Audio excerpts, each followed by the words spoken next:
Good morning dear students. आपने last जो classes थी उनमें हमने त्रिकोणमिति फलन को डिस्कस किया था और आज हमारा एक न्यू टॉपिक सरल रेखा है। सरल रेखा बेटे निर्देशांक ज्यामिति के अंदर आती है और निर्देशांक ज्यामिति का प्रीवियस जो नॉलेज है, ज्ञान है, वो हमने 10th क्लास में डिस्कस किया था। और वो क्या था? सबसे पहले क्या है, दो बिंदुओं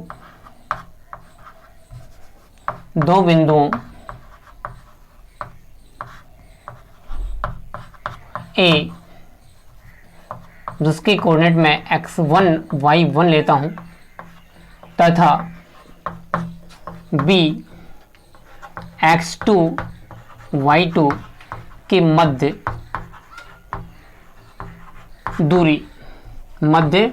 दूरी के बारे में डिस्कस किया था। और दूरी सूत्र क्या होता है? ए बी के बिटवीन जो डिस्टेंस होगी वो बेटा अपने पास होगी यहाँ A B equal to root में x2 माइनस में x1 का होल ट्वाइस माइनस में y2 माइनस में y1 का होल ट्वाइस। आप कहें सर ये आया कहाँ से? हल्का सा प्रकाश डालेंगे बेटा। ये अपने पास निर्देशांक अक्ष है, इसमें एक पॉइंट अपने पास यहाँ पर है, यहाँ पर, और एक पॉइंट यहाँ पर है। इसको अपन कहें x1 और y1 और इसको कहते हैं b x2 और y2। अब हमें इनके बीच की डिस्टेंस निकालनी है। उसके लिए क्या करेंगे, इस x एक्सिस के ऊपर आप परपेंडिकुलर डाल दीजिए, परपेंडिकुलर इस पर भी डाली।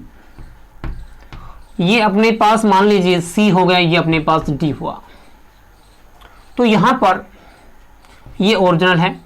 O से C की जो डिस्टेंस बेटे वो x1 है और O से D की जो डिस्टेंस है वो क्या है? x2 है।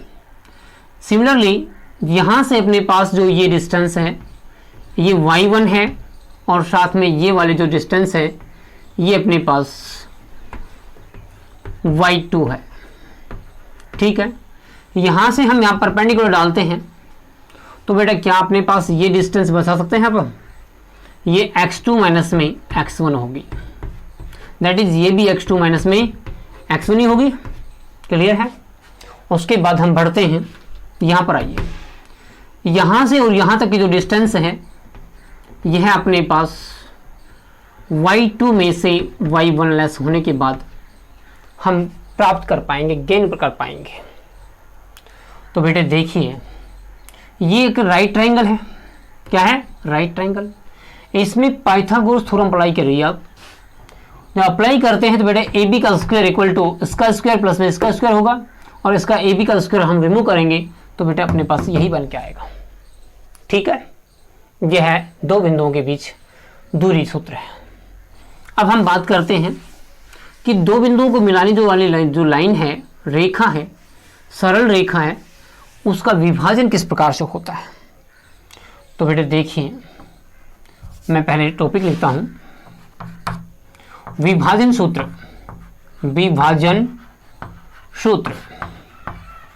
विभाजन सूत्र कैसे निकालते हैं? देखिए बेटे, मान लीजिए अपने पास यहां से और यहां तक की जो डिस्टेंस है वो ए बी, ए के कोऑर्डिनेट x1 और y1 है और b के जो कोऑर्डिनेट है वो x2 और y2 है। क्लियर है? और इन दोनों के बीच यहां पर एक पॉइंट P अपने पास है जो इस लाइन को दो पार्टों में डिवाइड करता है। दो पार्टों में कौन कौन से पार्ट है? मान लीजिए ये वाला पार्ट है वो m1 है और ये वाला पार्ट m2 है। तो विभाजन करने वाले जो बिंदु P है उसके निर्देशांक x और y क्या होंगे?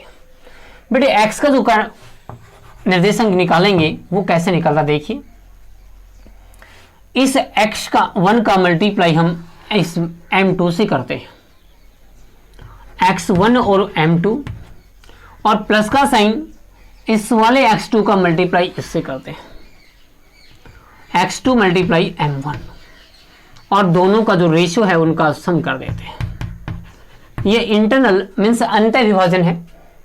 इसी तरह हम उसका y जो निर्देशांक है वो भी निकाल सकते हैं। y इक्वल टू यहाँ पर क्या होगा, y1 m2 प्लस में y2 m1 अपोन में m2 प्लस में m1।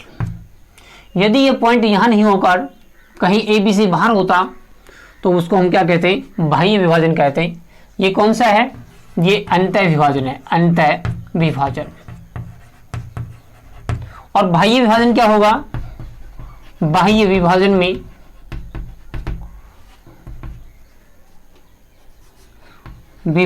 क्या होगा, बाह्य विभाजन में x जो होगा वो x1 और m2 माइनस में x2 और m1 होगा अपोन में m2 माइनस में m1 होगा। ठीक है। इसी तरह y इक्वल टू यहाँ y1 m1 m2 और माइनस में y2 m1 अपोन में m2 माइनस में m1 होगा। यह सूत्र अपने पास होता है। क्लियर है। अब हम देखिए, यदि ये विभाजन करने वाला पी पॉइंट है, इसका यहाँ से और यहाँ से जो रेशियो है वो बेटे समान हो जाए, दैट मीन्स विशेष कंडीशन हो गई m1 इजकल टू m2 हो जाए, तो उस कंडीशन में अपना जो x है वो बनेगा x1 प्लस में x2 अपोन में 2 एंड y1 प्लस में y2 अपोन में 2। ये हमारे पास मध्य बिंदु के निर्देशांक हुए, मध्य बिंदु बनाए। ठीक बेटे, मध्य बिंदु बनने के बाद अब हम आगे बढ़ते हैं। एक हमारे पास त्रिभुज भी होता है जिसका हम क्षेत्रफल भी हम अपने प्रीवियस क्लास में, लास्ट क्लास में डिस्कस कर चुके हैं। उसको भी एक बार मैं रिवाइज करता हूँ। त्रिभुज का क्षेत्रफल जिसके हमें केवल निर्देशांक, कोऑर्डिनेट निर्देशांक भी मालूम हो, तो देखिए त्रिभुज का क्षेत्रफल जिसके शीर्ष A x1 y1 B x2 y2 और C क्या है x3 y3। उस कंडीशन में त्रिभुज का जो क्षेत्रफल होगा वह 1/2 इंटू में, बड़े बहुत आसान तरीके से हम आपको याद करवा रहे हैं। यहाँ पर x1 प्लस में x1 2 और प्लस में x3, यहाँ तक कोई प्रॉब्लम नहीं बेटे। यहाँ पर आप ब्रैकेट डाल दीजिए, केवल याद कराने का बता रहा हूँ मैं। यहाँ पर आपको ये 1 है तो यह अंदर y लिख रहे हैं, y2 सीक्वेंस में साइकिल करना है, और यहाँ पर y3, फिर यहाँ पर 2 है तो 3 होगा, यहाँ पर फिर 1 आ जाएगा। 3 है तो अपने पास 1 और ये अपने पास 2, और सभी के बीच में माइनस डाल दीजिए आप। यह फॉर्मूला त्रिभुज का फॉर्मूला होता है क्षेत्रफल का। क्लियर है। इससे नेक्स्ट जो टॉपिक है हम अपनी नेक्स्ट जो एक्सरसाइज होगी, क्लास होगी, उसमें डिस्कस करेंगे। थैंक्स।